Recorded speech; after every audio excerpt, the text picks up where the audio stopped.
శివరాత్రి రోజు చూసుకోండి ఉదాహరణకి. చలిపోతుంది. శివరాత్రి రోజు మనం వెనకటి భాషలో ఏందంటే, చలి గూడా శివ శివ అని మాయమైతది అంటారు. మాయమైపోతా అవును. శివరాత్రి రోజు ఏం చేస్తాం చెప్పండి మనం? జాగరణం చేస్తాం. జాగరణ. ఎందుకు జాగరణం చేస్తాం చెప్పండి అసలు? సరే అదేదో పురాణికమైనటువంటి వైదికమైనటువంటి ఒక కథ ఉందో, శివుడు ప్రసన్నమైతాడు, ఈ రకరకాల విషయాలు అవును. పక్కన పెట్టండి. అవును. సైన్స్ తీసుకొచ్చుకుందాం. అవును. ఓకేనా? అంటే మన నెక్స్ట్ జనరేషన్‌కి సైన్స్‌తో కలిపి చెప్తే వింటారు. వింటారు. కరెక్ట్. సో, సైన్స్‌తో మనం ఆచరించే ప్రయత్నం చేద్దాం. అందులో సైన్స్ ఏం దాగి ఉందంటే, క్లైమాటికల్ కండిషన్స్ మార్చేటప్పుడు బాడీని దాని అనుగుణంగా సెట్ చేయాలి.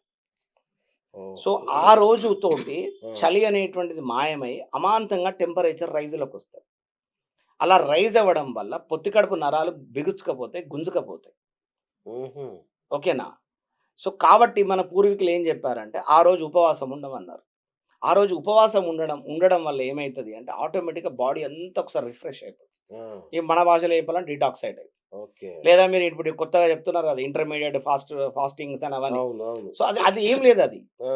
ఒక 16, 18 గంటలు గనక శరీరానికి ఏ ఆహారం తీసుకోకుండా ఉన్నట్టయితే, లోపడున్న అవయవాలన్నీ గూడా తనంతట తాను సర్దుకుంటాయి.